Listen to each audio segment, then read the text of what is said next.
यशरा Singh, faculty of business. आज लेकर आई हूँ क्लास 11th के लिए एक न्यू टॉपिक जो है होलसेलर। कल की वीडियो में हमने पढ़ा था टाइप्स ऑफ इंटरनल ट्रेड के बारे में पढ़ा था, उनके टाइप्स के बारे में पढ़ा था, जहाँ पे हमें पता चला था कि इंटरनल ट्रेड जो है वो दो पार्ट्स में, दो टाइप्स में डिवाइडेड है। फर्स्ट है हमारा होलसेल ट्रेड एंड सेकंड है हमारा रिटेल ट्रेड, है ना। तो आज हम लोग पढ़ेंगे होलसेल ट्रेड के बारे में कि होलसेल ट्रेड होता क्या है, उनके फीचर्स, उनके फंक्शंस, एडवांटेजेस, डिसएडवांटेजेस, हर एक चीज है। तो आइए स्टार्ट करते हैं। सो होलसेल ट्रेड क्या होता है? होलसेल ट्रेड वो होते हैं जो एज अ मिडिलमैन काम करते हैं मैन्युफैक्चरर और रिटेलर के बीच में, ठीक है। वो बल्क क्वांटिटी में सामान लेते हैं और बल्क क्वांटिटी में सामान लेने के बाद वो स्मॉल स्लॉट्स में किसको देते हैं? रिटेलर्स को, ठीक है। जो होलसेलर होता है वो कभी भी उनका डायरेक्ट टच या डायरेक्ट लिंक नहीं होता है कस्टमर से, कंज्यूमर से, बट कभी कभी वो डायरेक्टली भी डील कर लेते हैं। एग्जाम्पल देती हूँ, मुझे चाहिए सूट, मैं नीचे गई किसी मार्केट में, मैंने वहां से शॉप से सूट ले लिया है, ठीक है। बट अगर मुझे बल्क में चाहिए तो मैं प्रेफर करूंगी, चलो ठीक है चांदनी चौक चलते हैं। तो चांदनी चौक में बैठे होते हैं होलसेलर, ठीक है।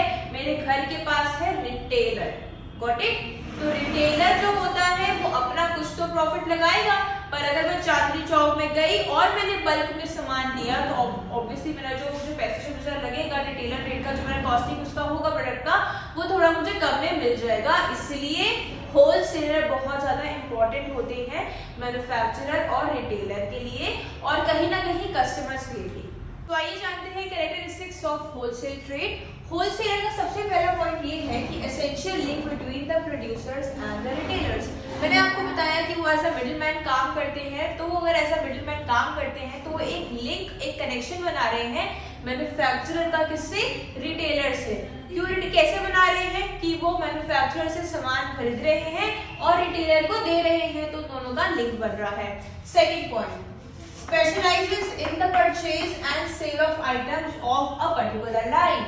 ये भी मैंने आपको पॉइंट बता दिया है कि जो होलसेलर होता है वो एक स्पेसिफिक प्रोडक्ट में डील करता है। अगर वो स्टेशनरी है, वो ग्रोसरी है, मतलब फूड ग्रेन्स है, क्लोथिंग है, शूज है, कुछ भी है, तो उसमें वो पर्टिकुलर फील्ड में ही डील कर रहा है, ठीक है। Third point, deals in bulk quantities of goods only. जो वो प्रोडक्ट, स्पेसिफिक प्रोडक्ट जिसको वो बाय एंड सेल कर रहे हैं, उसमें वो क्या कर रहे हैं? वो बल्क क्वांटिटी में डील करते हैं। मैन्युफैक्चरर से वो बल्क क्वांटिटी में सामान लेते हैं। Next, invest large amount of capital in the stock of goods. Obviously अगर वो बल्क में सामान ले रहे हैं तो उनकी जो इन्वेस्टमेंट हुई, उनका जो कैपिटल लग रहा है वो लार्ज अमाउंट ऑफ कैपिटल लग रहा है। पॉइंट देखते हैं, he provides advance to the producers for the manufacture of goods and services. तो वो प्रोड्यूसर को एडवांस में पैसे देते हैं। अगर 5000 का सामान लिया है तो 2500, 2000 कैसे भी उस रेशियो में उनको पैसे दे देते हैं। तो उससे क्या हो रहा है? प्रोड्यूसर को हेल्प हो रहा है। उनका भाई जो भी रॉ मटेरियल लग रहा है उसका तो एडवांस उनको ऑटोमेटिकली आ गया, तो कहीं ना कहीं ये मैन्युफैक्चरर के लिए प्लस पॉइंट है क्योंकि उनको होलसेलर एडवांस में पैसे दे रहा है।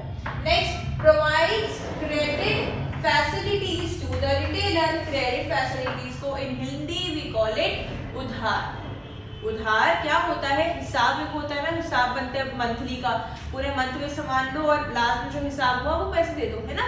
और क्रेडिट फैसिलिटी उधार। तो अब वो पहले पॉइंट में क्या कर रहे हैं? वो मैन्युफैक्चरर को एडवांस दे रहे हैं और रिटेलर को उधार की फैसिलिटी दे रहे हैं।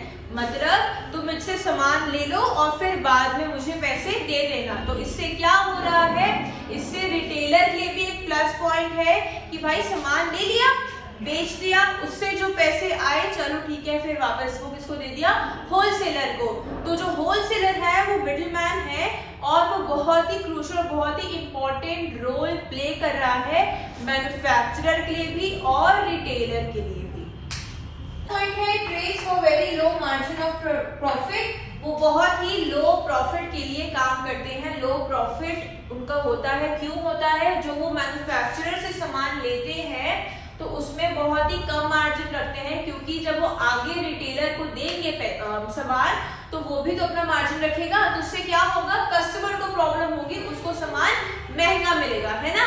सीपी में आप जाओगे 10 रुपए का लेस आपको 15 रुपए का मिलेगा। क्यों? क्योंकि वो भाई उसने खुद ही 10 रुपए में वो लिया है, लेस लिया है, खुद भी तो कुछ कमाएगा ना, और लिख देते हैं एक्स्ट्रा। एनीवे, इसलिए वो वेरी लो मार्जिन में काम करता है, क्योंकि रिटेलर को भी कमाना है, ठीक है। और अगर वो ज्यादा अपना प्रॉफिट कर देगा तो रिटेलर जो कस्टमर है उसको बहुत ज्यादा पैसा हो जाएगा उसके लिए पे करने के लिए, तो वो सामान ऑटोमेटिकली नहीं देगा, राइट। सो इसीलिए वो अपना लो मार्जिन रखता है। दोबारा एक बार रिपीट कर लेते हैं। एसेंशियल लिंक है उनका प्रोड्यूसर और रिटेलर से, ठीक है, और वो एक ही प्रोडक्ट में डील करते हैं, बल्क क्वांटिटी में डील करते हैं, ज्यादा पैसा लगाते हैं क्योंकि उनका बल्क क्वांटिटी में वो सामान लेते हैं, एडवांस देते हैं वो मैन्युफैक्चरर को, और क्रेडिट फैसिलिटी वो देते हैं रिटेलर को, और उनका बहुत ही ज्यादा लो मार्जिन होता है प्रॉफिट का।